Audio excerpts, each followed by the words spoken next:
pessoal, tudo bem?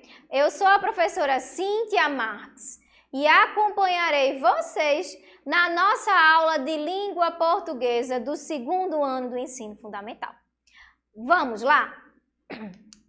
Na nossa aula de hoje, nós vamos fazer uma revisão de alguns gêneros textuais que nós estudamos até o momento. Escolhi alguns para a gente relembrar, rememorar, falar um pouquinho sobre eles na nossa aula de hoje. Vamos lá? Vamos começar com o gênero lista, isso mesmo. Nós já conversamos aqui, nós fazemos uma lista quando nós queremos elencar elementos. A mamãe, por exemplo, quando vai fazer feira, ela não lembra de cabeça todos os itens que ela precisa comprar. Então, ela faz uma lista. Isso mesmo. Ela vai elencando todos os itens que ela vai precisar comprar. Como, por exemplo, feijão, arroz, café, ovos. Como são muitos itens, ela precisa anotar todos, um abaixo do outro, para não esquecer. A lista de compras, ela é um exemplo de lista. Mas, professora, nós só temos a lista de compras como um exemplo de lista? Não! Nós fazemos listas por vários motivos. Por exemplo, vai haver um casamento e aí eu quero chamar os convidados.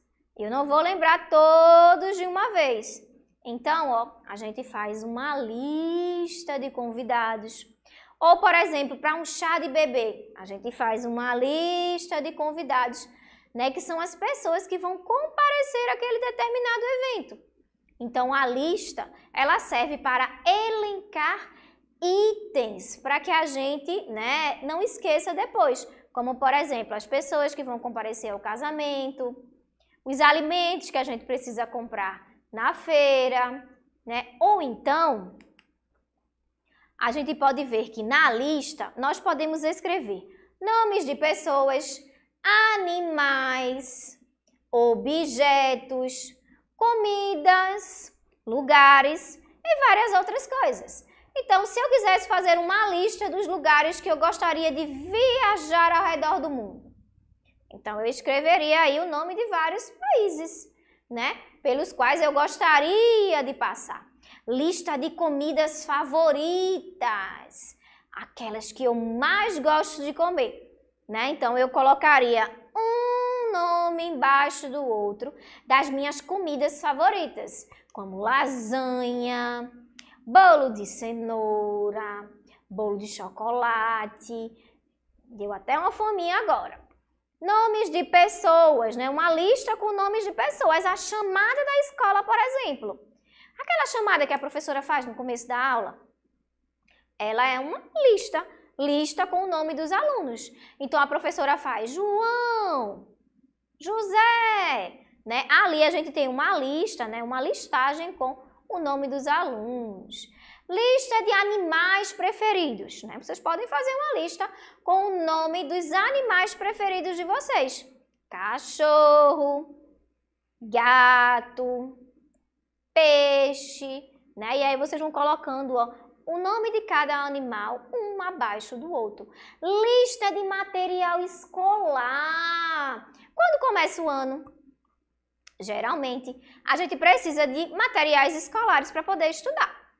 Lápis, caderno, caneta, livros, né? Então, se fosse, né, para comprar esse material, a mamãe ia precisar fazer lá uma lista, que a gente chama de lista de material escolar. Característica do gênero lista. No gênero lista, os nomes podem aparecer em ordem alfabética ou por ordem de preferência. Então, aí na tela de vocês, tem uma lista com o nome de alunos que foram aprovados no vestibular. Elas seguem uma ordem alfabética. Ô, professora, mas o que é ordem alfabética? É a ordem do alfabeto, né? Então, por exemplo, Alan começa com A. Então, ele vem antes de Bruna. Bruna começa com a letra B. Né? Então, os nomes que estão aqui na tela, nesta lista aqui de aprovados, seguem a ordem alfabética. Tá? Então, na lista, as listas elas podem seguir a ordem alfabética ou não, tá certo? Na lista, os nomes são escritos um abaixo do outro. Né? Então, se eu for fazer uma lista de feira, né? Eu vou colocar o nome de cada um dos produtos um abaixo do outro. Se a gente for fazer uma lista de casamento, né, dos convidados, ou uma lista com os itens que precisam ser dados de presente, eu vou colocar o nome dos itens um abaixo do outro. Então, essa é uma outra característica do gênero lista. Os itens, eles são escritos um abaixo do outro. Então, aqui na tela, por exemplo, Corpo de Bombeiros, Defesa Civil, Polícia Militar e Pronto-Socorro. Isso aqui é uma lista de telefones úteis. Tem os nomes um abaixo do outro com os devidos telefones. Aí aqui nós temos alguns exemplos, né? A lista de compras.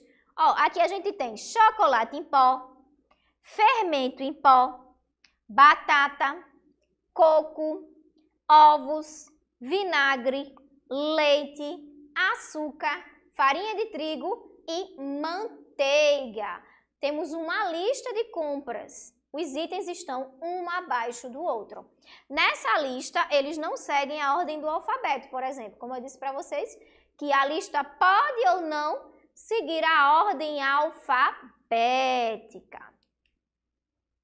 A lista de chamada. Então, aí na tela de vocês tem uma lista de chamada com o nome de alguns alunos. Adriano, Ana, Bruno, Daniel e aqui, ó, esses alunos, né, o dia que eles vieram ou não para a escola. A lista de chamada segue a ordem alfabética, ou seja, segue a ordem do alfabeto. Lista de presentes de casamento, né, que eu também falei para vocês aqui, com o nome dos produtos que precisam ser comprados pelas pessoas para serem dados de presente. Cortina, abajur, tapete, batedeira, torradeira, liquidificador, entre outros. A lista de casamento também é uma forma de lista, um tipo de lista. Né? Um outro gênero que nós trabalhamos na nossa aula foi o gênero receita. As receitas culinárias são textos que têm a função de nos auxiliar no preparo de um alimento. Então, eu queria fazer um bolo, por exemplo. Ontem eu fiz bolo de cenoura. Eu sei fazê-lo, mas se eu não soubesse, eu ia precisar olhar lá na receita culinária, é isso mesmo. Ela traz todas as informações que são necessárias para que nós possamos preparar aquele alimento. Aí na tela tem um exemplo de massa de pizza, né? De receita de pizza. Então, tem os ingredientes, ou seja, aqueles materiais que vão ser necessários para fazer, né, a pizza, o modo de preparo, que é como a gente faz, o tempo e a quantidade que ele rende, né? Que são 8 pedaços. E pede para assar a pizza lá por 15 minutos, né? E depois ir adicionando o recheio. Onde nós podemos encontrar a receita? As receitas culinárias geralmente são publicadas em livros, revistas, jornais impressos e sites. Mas também podem ser passadas de pessoa para pessoa, anotadas em um caderno ou uma folha de papel. Antigamente, a vovó, né? Pode ser que a mamãe hoje ainda tenha o que a gente chama de caderno de receitas. Hoje não, hoje a gente encontra as receitas na internet, né, nos livros, mas antes da internet existir, era muito comum se ter o que a gente chama de caderninho de receita, que era passado de geração em geração. Então, vovó dava para a mãe dava para o filho e lá tinham as receitas mais importantes da família. Aquelas que todo mundo gostava de comer, né? Hoje a gente pode encontrar o gênero receita em outros suportes, tá certo? A gente pode encontrar na internet, a gente pode encontrar em um livro, a gente pode encontrar em revista, a gente pode encontrar a receita em vários lugares. A receita culinária é um gênero textual que apresenta duas partes bem definidas. Então, a gente não pode encontrar uma receita que não tenha essas duas partes, tá certo? Que são essas que eu vou dizer para vocês agora. Ingredientes e modo de fazer. São os dois principais itens que estruturam uma receita. Mas, professora, o que são os ingredientes? O que é o modo de fazer? Vou dizer para vocês agora mesmo, para a gente poder relembrar. Na parte denominada de ingredientes, são relacionados os alimentos a serem utilizados, estipulando as quantidades necessárias, indicadas em gramas, xícaras, colheres, sopa, sobremesa, né, pitadas e etc. Os ingredientes, eles são os itens necessários para que a gente possa preparar aquela nossa receita. Então, por exemplo, se eu for fazer um bolo, eu posso fazer um bolo sem trigo, sem ovo, sem açúcar, sem fermento. Eu posso fazer sem algum desses itens, mas não posso fazer sem todos, né? Então, eles são o que a gente chama de ingredientes, né? São os itens necessários para que a gente possa preparar aquele determinado alimento. Aí na tela de vocês aparece uma receita de pudim de pão. Quais são os ingredientes dessa receita? Pão, leite, açúcar, ovos, margarina, queijo ralado. Esses são os ingredientes necessários para que a gente possa fazer um pudim de pão. Se eu fosse fazer um bolo de cenoura, por exemplo, eu ia precisar de outros ingredientes, como a própria cenoura, o trigo, o óleo, né? Então, para cada receita, a gente vai ter determinados ingredientes que são necessários para o seu preparo. Lembram que eu disse que a receita tem dois itens que não podem faltar? Um são os ingredientes e o outro é o modo de preparo. A parte denominada de modo de preparo indica o passo a passo e a sequência de procedimentos que devem ser seguidos para a realização da receita. Então, o modo de preparo é a forma como a gente vai preparar aquele determinado alimento.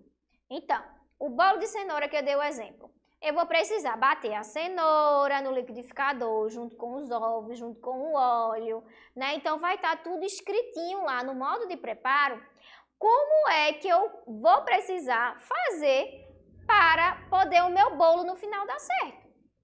Se não tiver o modo de preparo, como é que eu vou saber como fazer o bolo? Então, vejam como o modo de preparo é importante. E os ingredientes também, porque se eu não souber os ingredientes, como é que eu vou acertar, né? Fazer aquela determinada receita. Uma outra coisa importante dentro dos ingredientes é as quantidades, né? São as quantidades. Eu não posso colocar nem a mais, senão eu vou estragar a receita, nem a menos, senão eu vou estragar a receita também.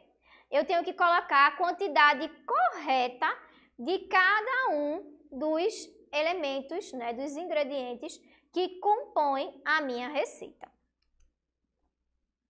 A receita pode trazer outras informações importantes, como o tempo médio de preparo, ou seja, o tempo que aquele meu alimento vai ficar no fogo ou na geladeira, por exemplo. O bolo de cenoura que eu dei o exemplo, né? Quanto tempo ele fica no forno? Mais ou menos de 30 a 40 minutos. Eu posso deixar 2 horas? Não, senão eu queimo o bolo. Eu posso deixar 10 minutos? Não, senão ele sai cru, né? Então, o modo de preparo também é importante que apareça na receita. E o rendimento? O que é o rendimento, professora? O rendimento nada mais é para quantas pessoas vai dar aquele prato que eu estou fazendo. 10, 20, 2 pessoas. Também é importante que a gente saiba para quantas pessoas dá aquela receita que eu estou fazendo. O pudim de pão, que é esse que está na tela de vocês, demora 1h20. Demora bastante, né? E ele rende, ou seja, ele serve, ele dá para 20 pessoas. Dá para dar 20 porções, né? Se cada uma comer uma, dá para 20 pessoas. Vamos agora para um outro gênero que também já estudamos. É o gênero fábula, isso mesmo. Já estão aparecendo ali alguns animais. Quem aí lembra do gênero fábula que nós também estudamos?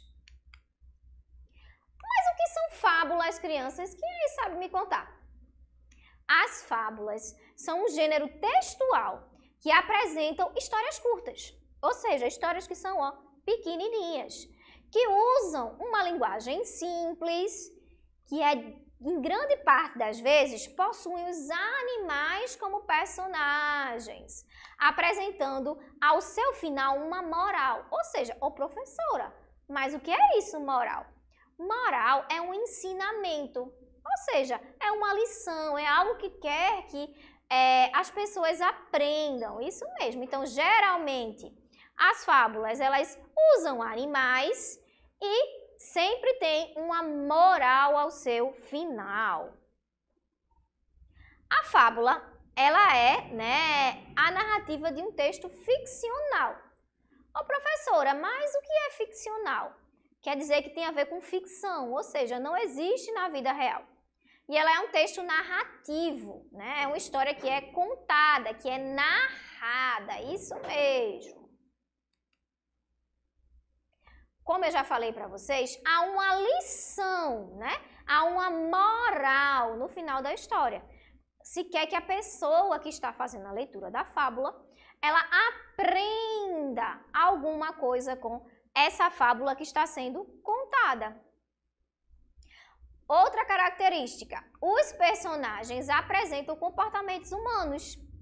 Isso mesmo, é como se os animais eles tivessem vida. Como se eles tivessem sentimentos humanos, como raiva, inveja, né? Então, vários sentimentos que os humanos têm nas fábulas, os animais também possuem. As virtudes, qualidades e defeitos do caráter dos seres humanos são representados por meio do comportamento dos personagens. Né? Então, conforme eu já tinha dito para vocês, aquelas características que o ser humano tem, que às vezes nem são tão legais, como sentir inveja do outro, querer ser melhor do que o outro, às vezes aparecem na fábula, justamente para dar um ensinamento para as pessoas.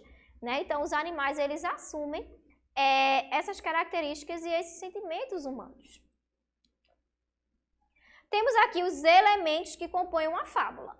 Narrador, né, que é aquele que conta a história, que pode estar presente dentro da fábula, participando como personagem ou não. Os personagens, que são as pessoas, né, ou melhor, os seres que fazem parte daquela história. Na fábula da cigarra e da formiga, a gente tem a cigarra e a formiga, né? A formiga que trabalha, e a cigarra que canta, né? E que quando chega o inverno, a cigarra está morrendo de frio e a formiga está lá, com comidinha quentinha, lá no seu cantinho, porque ela trabalhou bastante, né? Então, se a gente for para a fábula do leão e do ratinho, temos como personagem o leão e o ratinho. E muitas outras fábulas, tá? O lugar onde ela acontece, então, geralmente é na floresta, né? Mas não necessariamente é sempre na floresta, ou seja, é o ambiente onde aquela história se passa. A moral, que é o ensinamento, que é o que se quer que a outra pessoa aprenda. E o tempo, que é o momento em que essa determinada fábula se passa. Então, esses são os elementos que estão presentes numa fábula. E aqui agora eu tenho para vocês a história do leão e do ratinho. Vejam como a história é curtinha, né? Então essa é uma das características do gênero fábula. Possuir uma história, né? Ser uma história curta e no final ter uma moral, ou seja, uma lição. Vamos descobrir qual é a moral dessa fábula que eu vou ler para vocês aqui agora? O leão e o ratinho. Um leão, cansado de tanto caçar, dormia espichado debaixo da sombra boa de uma árvore. Vieram os ratinhos passear em cima dele e ele acordou. Todos conseguiram fugir, menos um, que o leão prendeu debaixo da pata. Tanto o ratinho pediu e implorou que o leão desistiu de esmagá-lo e deixou que ele fosse embora. Algum tempo depois, o leão ficou preso na rede de uns caçadores. Não conseguindo se soltar, fazia a floresta inteira tremer com os seus urros de raiva. Nisso, apareceu o ratinho e com seus dentes afiados roeu as cordas e soltou o leão. Moral da história, ou seja, o ensinamento que essa história traz. Uma boa ação ganha a outra. Ou seja, quando o leão ele deixou que o ratinho vivesse, ele fez uma boa ação. Só que ele não imaginava que um dia ele fosse precisar. E aí, quando ele precisou, ele foi salvo justamente pelo ratinho, a quem ele salvou a vida, né? Então, uma boa ação gera outras boas ações. Essa é a moral da fábula. Esse é um ensinamento que a fábula quer deixar para a gente. E aí, aparece na tela de vocês uma pergunta. Inclusive, a resposta já está também na tela. Qual a moral da história? Aí tem aqui a letra A, que nós não devemos ajudar o próximo. Será que essa é a moral da história, que a gente não deve ajudar o próximo?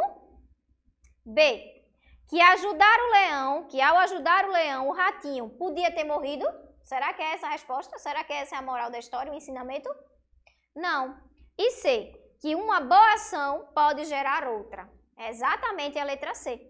Quando a gente ajuda uma pessoa, né, a gente está fazendo uma boa ação e essa ação pode gerar outras boas ações.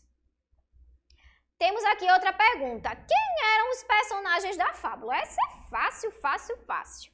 Inclusive, a imagem já ajuda vocês. A, o ratinho e o leão. B, a barata e a formiga. C, o ratinho e a cobra. Ou D, o leão e a tartaruga. E aí, crianças, quem são os personagens dessa fábula que eu contei para vocês? O ratinho e o leão, muito bem, letra A, isso mesmo, crianças. Tá vendo como vocês estão inteligentes? Acertaram todas. E essa foi a nossa revisão de hoje sobre os gêneros textuais. Nos encontramos na nossa próxima aula de língua portuguesa. Tchau, tchau, crianças!